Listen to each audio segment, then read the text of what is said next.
পর্ব ৫৯৪ নতুন মালকিন। এই মুহূর্তে নীলের মনে হচ্ছিল যেন তার জীবনের পুরনো দিনগুলো ফিরে এসেছে। নিজেকে মনে হচ্ছিল যেন সেই সেনবাড়ির পুরনো অপদার্থ ঘর জামাই, যে সারাটা দিন শুধু বউয়ের ফাইফরমাস খাটে আর ঘরের কাজ করে। শুধু তফাৎ একটাই, আগে সে আদ্রিতার কাছে যেতে পারত না, আর এখন সেই আদ্রিতা নিজে থেকেই তার কাছে আসে। খিদিরপুর থেকে ফেরার পর আদ্রিতা নিজের অপহরণ নিয়ে আর একটা শব্দও খরচ করেনি। মনে হচ্ছিল আদ্রিতা বুঝি ঘটনাটার কথা একেবারেই ভুলে গিয়েছে, কিন্তু নীলের মাথার ভেতর থেকে ঘটনার স্মৃতি কিছুতেই মুছতে চাইছিল না। অপরাধবোধে ভারী হয়েছিল তার মন। বউয়ের সামনে সে স্বাভাবিক থাকার চেষ্টা করলেও এখনো পর্যন্ত আদ্রিতার চোখে চোখ রেখে কথা বলার মতো সাহস হচ্ছিল না তার। কিছুক্ষণের মধ্যেই ডেলিভারি বয় অর্ডার করা সমস্ত জিনিসপত্র বাড়িতে নামিয়ে দিয়ে গেল। সবজির প্যাকেটটা তুলে নিয়ে সোজা রান্নাঘরের দিকে পা বাড়ালো নীল। প্রায় ১ ঘন্টা পর রান্নাঘর থেকে বেরিয়ে নীল দেখল যে আদ্রিতা বেশ আয়েশ করে টিভি দেখছে। তার মুখ ভাবলেশীন। বউয়ের মুখখানি দেখে মন ভরে গেল নীলের। আচ্ছা আদ্রিতা, ভাবছিলাম যে আমার কাজের চাপ তো বেশ অনেকটাই বেড়ে গেছে, আর মাঝে মধ্যে আমাকে কলকাতার বাইরেও যেতে হয়। তা আমার অনুপস্থিতিতে তুমি কোম্পানির দায়িত্ব নিলে কেমন হয়? বেশ ভাবুক মুখে বলল নীল। ওটা তোমার অফিস, আমি ওখানে যাব কেন? একটু অবাক হয়ে প্রশ্ন করল আদ্রিতা। তাছাড়া রায়চৌধুরী গ্রুপ যথেষ্ট বড় একটা কোম্পানি, অনেক বড় বড় লোকেদের সাথে ওখানে ডিল করতে হয়। তোমার কি মনে হয় যে তোমার অনুপস্থিতিতে আমি ওই অফিস ঠিক করে চালাতে পারবো? কোম্পানিতে ঝাঁপ ফেলতে চাইলে আমাকে পাঠাতেই পারো, কোনো সমস্যা নেই। ধরে নাও তুমি ওখানে সময় কাটাতে যাচ্ছ, নন্দিতা তো আছেই, ও ধীরে ধীরে সবটা তোমাকে বুঝিয়ে দেবে। তাছাড়া এনে হোটেলটাও তো তোমার বান্ধবী প্রিয়াঙ্কাই সামলাচ্ছে নাকি? ওর তো ওই অফিসে যাতায়াত আছেই। বস দুনিয়া যার বসে। এই সিরিজের সকল পর্ব দেখতে ফেসবুকে টাইপ করুন প্রিমিয়াম স্টোরি এবং সবার আগে ভিডিও পেতে ফলো করে সাথে থাকুন। তুমিও একটা সঙ্গী পেয়ে যাবে। আমি পৃথা আর বাকিদেরকে ফোন করে বলে দেব যাতে তোমাকে একটু হেল্প করে। আর তোমার বোন অনুপ্রিয়াও তো আছে, চিন্তার তো কোনো কারণই নেই। সব কিছু ম্যানেজ হয়ে যাবে, বুঝলে? মৃদু হেসে বউকে বোঝানোর চেষ্টা করল নীল। অনুপ্রিয়া নীলের আসল পরিচয় পাওয়ার পর হতবাক হয়ে গিয়েছিল, তবে নীল তাকে পরিষ্কার জানিয়ে দিয়েছিল যে আদ্রিতাকে কিছু জানানো যাবে না। অনুপ্রিয়া খুবই পরিশ্রমী মেয়ে, নীলের ক্ষমতার অপব্যবহার সে করেনি। রায়চৌধুরী গ্রুপের অফিসটা তার জামাইবাবুর হওয়া সত্ত্বেও কোনোদিনও সেই অহংকার সে প্রকাশ করেনি। মন দিয়ে প্রত্যেকটা দিন কাজ করে গেছে। এতদিনে ৪-৪খানা প্রমোশন পেয়েছে সে। সেন পরিবার ধ্বংস হয়ে যাওয়ার পর রায়চৌধুরী গ্রুপ মানসিকভাবে অনেক সাহায্য করেছে তাকে। না হলে এই শোক এত তাড়াতাড়ি কাটিয়ে ওঠা তার পক্ষে সম্ভব হতো না।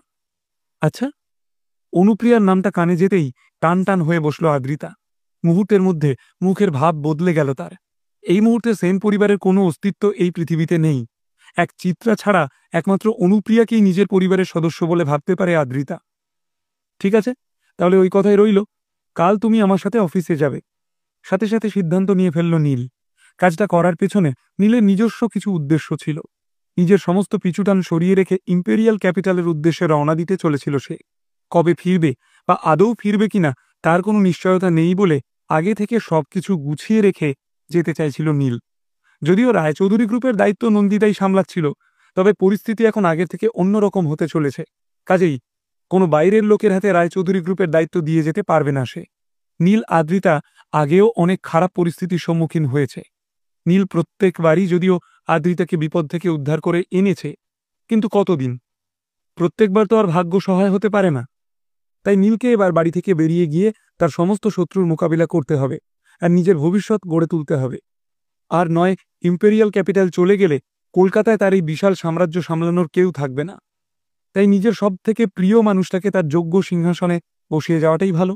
নীল আর আদ্রিতা একে অপরের সঙ্গে খুব বেশি সময় কাটানোর সুযোগ না পেলেও আদ্রিতার সিদ্ধান্ত নেওয়ার ক্ষমতার উপর নীলের ভরসা আছে। তার বিশ্বাস যে তার অনুপস্থিতিতে আদ্রিতা সঠিক সিদ্ধান্ত নিতে পারবে। রাত নামল, কিন্তু শোয়ার আগে এক অদ্ভুত খুনসুটি লক্ষ্য করা গেল মিয়া বিবির মাঝে। নীল যেহেতু অপরাধবোধে ভুগছিল, তাই রাতটুকু মাটিতে শুয়ে কাটাবে বলে ঠিক করল। মাটিতে একটা লম্বা শতরঞ্জি বিছিয়ে শুয়ে পড়ল সে। এদিকে আদ্রিতা এতক্ষণ রাগ করে থাকার নাটক করছিল। কাজেই পরিস্থিতি বেগতিক দেখে সাথে সাথে বরকে বিছানায় টেনে নিয়ে এলো সে। তাদের মধ্যে এর পর কি হলো সেটা খুব একটা টের পাওয়া না গেলেও ঘণ্টাখানেক পর নীল যখন ঘুমোতে গেল, তখন আদ্রিতা তার বুকে মাথা দিয়ে ঘুমিয়ে পড়েছে।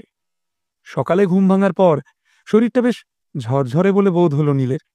জীবনে এর আগে কোনোদিন তার এত ভালো লাগেনি। তোমার অফিসটা দেখছি বেশ পরিপাটি। অফিসে পৌঁছে এদিক ওদিক তাকিয়ে বলল আদ্রিতা। এই হলো রায়চৌধুরী গ্রুপের অফিস। গোটা ভারতে এরকম 7 তারা অফিস আর কোথাও দেখা যায় না। এখানকার কাজের পদ্ধতিও চমৎকার।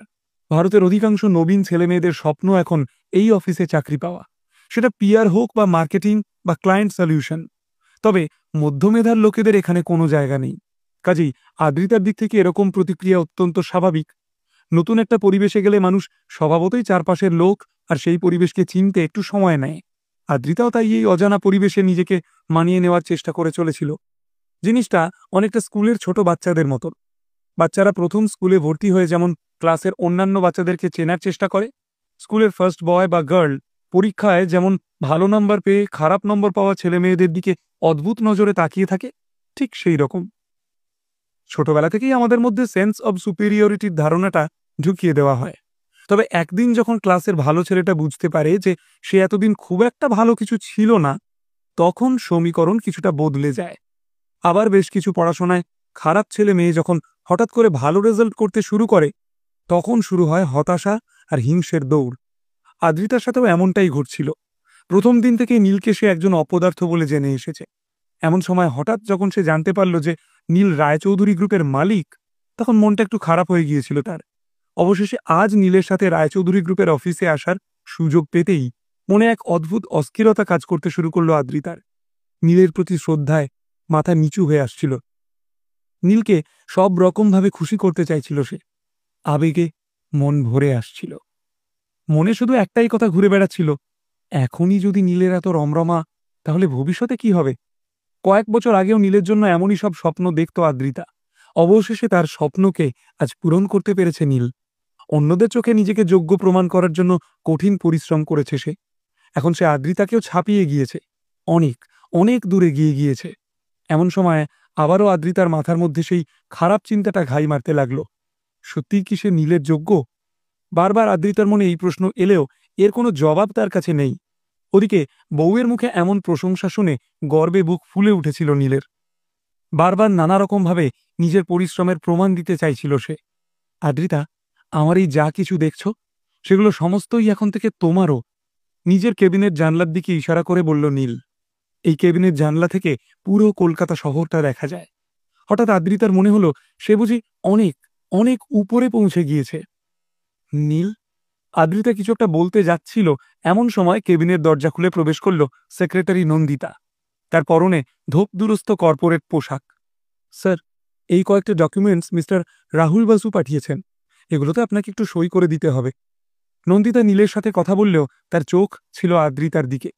দুজনেই এই প্রথমবার একে অপরকে দেখলেও একটা অদ্ভুত চমক খেলা করতে লাগলো দুজনেরই চোখে। কাগজপত্রগুলো হাতে নিয়ে দেখতে দেখতে হঠাৎই নীল অনুভব করল যে ঘরের তাপমাত্রা যেন একটু বেশি নেমে গিয়েছে। কেমন যেন শরীরটা অস্থির করতে লাগলো তার। ঠিক তারপরেই নীল খেয়াল করল যে আদ্রিতা আর নন্দিতা পরস্পরের দিকে এক দৃষ্টে তাকিয়ে রয়েছে। অপ্রস্তুত হয়ে মাথা চুলকোতে লাগলো নীল। নন্দিতা, আমাকে দুটো ব্ল্যাক কফি এনে দেবে প্লিজ, চিনি ছাড়া। নিশ্চয়ই স্যার। কথাটা বলে অবশেষে আদ্রিতার দিক থেকে নজর সরালো নন্দিতা। নন্দিতা কেবিনের দরজা বন্ধ করে চলে যেতেই বুকটা কেমন যেন চিনচিন করতে লাগলো নীলের। খুব একটা পাত্তা না দিয়ে মাথা নিচু করে মন দিয়ে কাগজগুলোতে চোখ বোলাতে লাগলো সে। Not bad mister. এত সুন্দরী সেক্রেটারি জোগাড় করলে কোথা থেকে শুনি? কই, আমার সঙ্গে তো পরিচয় করিয়ে দিলে না? আর চোখে নীলের দিকে তাকিয়ে বলে উঠল আদ্রিতা। তার গলার স্বর এখন সম্পূর্ণ বদলে গিয়েছে। হঠাৎ কেমন যেন হিংসের গন্ধ পেল নীল। নন্দিতা এই কোম্পানিতে আমারও অনেক আগে থেকে কাজ করছে। অপ্রস্তুত হয়ে মাথা চুলকাতে শুরু করল নীল। কিছুতেই সে চোখ রাখতে পারছিল না আদ্রিতার চোখে। নন্দিতা একটু বেশি সুন্দরী, তাই না? দাঁতে দাঁত চেপে বলে উঠল আদ্রিতা। তার দু চোখে রীতিমতো প্রতিশোধ স্পৃহা। আসলে আদ্রিতা যে নীলের কথায় ভরসা করে না তেমনটা নয়, কিন্তু সেও তো একজন মেয়ে মানুষ। যেভাবে আজ নন্দিতা আদ্রিতার দিকে তাকিয়েছিল, সেই ধরনটা আদ্রিতার ঠিক ভালো লাগেনি। তার বারবার মনে হচ্ছিল নন্দিতা বুঝি নীলকে অন্য একটা মহিলার সাথে দেখে ঠিক খুশি হতে পারেনি। আদ্রিতা তো তাও নীলের বউ। নন্দিতার মনে আবার নীলকে নিয়ে অন্য কোনো ভাবনা নেই তো? এক অজানা আশঙ্কায় কেঁপে উঠল আদ্রিতার বুক। এর আগে নীল ছিল একজন অপদার্থ ঘরজামাই, যে সময়ে অসময়ে আদ্রিতার পেছন পেছন ঘুরে বেড়া। কিন্তু এখন নীল হলো এক বিশাল প্রভাবশালী ব্যক্তি। এখন শহরের অন্য সকলে তার পেছনে পেছনে ঘোরে। এত সুন্দরী মেয়েরা যদি সবসময় নীলের আশেপাশে ঘুরে বেড়ায়, আর তাদের মধ্যে থেকে কাউকে দেখে যদি নীলের মন বসে না থাকে, তখন নিজের বরকে নিয়ে এত ইনসিকিউরিটি আদ্রিতার আগে কখনো হয়নি। তুমি বলছিলে যে এই রায়চৌধুরী গ্রুপের দায়িত্ব তুমি আমার হাতে তুলে দেবে। অনেক কিছু ভাবনা মাথায় নিয়েই বলে উঠল আদ্রিতা।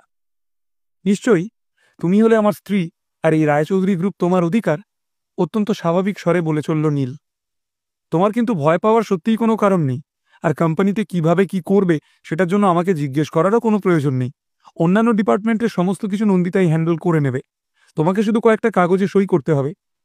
ঠিক আছে, তোমার যখন বিক্রি হতে কোনো ভয় করে না, মানে দেউলিয়া হওয়ার কোনো ভয় যখন তোমার নেই, তখন আমার হাতে দায়িত্ব ছেড়ে দিতেই পারো। কেমন যেন ভ্যাবাচাকা খেয়ে নীলের প্রস্তাবে সম্মতি দিল আদ্রিতা। কিছুক্ষণের মধ্যেই 2 কাপ কফি হাতে কেবিনে ফিরে এলো নন্দিতা। নীলের নতুন সিদ্ধান্ত শুনে সে অবাক হলেও মুখে কিছু বলল না। যতই হোক, নীল হলো নন্দিতার বস। তার যা খুশি তাই করতে পারে। পরবর্তী কয়েকটা দিন নীল ছায়ার মতো আদ্রিতার সাথেই সেঁটে থাকল, যাতে কোম্পানির সমস্ত দায় দায়িত্ব তাকে বুঝিয়ে দিতে পারে। সেই সঙ্গে বিভিন্ন বিভাগের আধিকারিকদের সঙ্গে তাকে আলাপ করিয়ে দিতে পারে। আদ্রিতা কি রায়চৌধুরী গ্রুপ ঠিকমতো সামলাতে পারবে? আদ্রিতা আর নন্দিতার মধ্যে কি কোনো সমস্যার সূত্রপাত হবে? নীলের অনুপস্থিতিতে কি চিত্রার এই অফিসে আসা বেড়ে যাবে? নীলের এত তড়িঘড়ি ইম্পেরিয়াল ক্যাপিটালে যাওয়ার কারণটা কি? ক্ষমতার শীর্ষে ওঠার সাথে সাথে কি কলকাতাকে ভুলে যাবে নীল? বস দুনিয়া যার বসে এই সিরিজের সকল পর্ব দেখতে ফেসবুকে টাইপ করুন প্রিমিয়াম স্টোরি।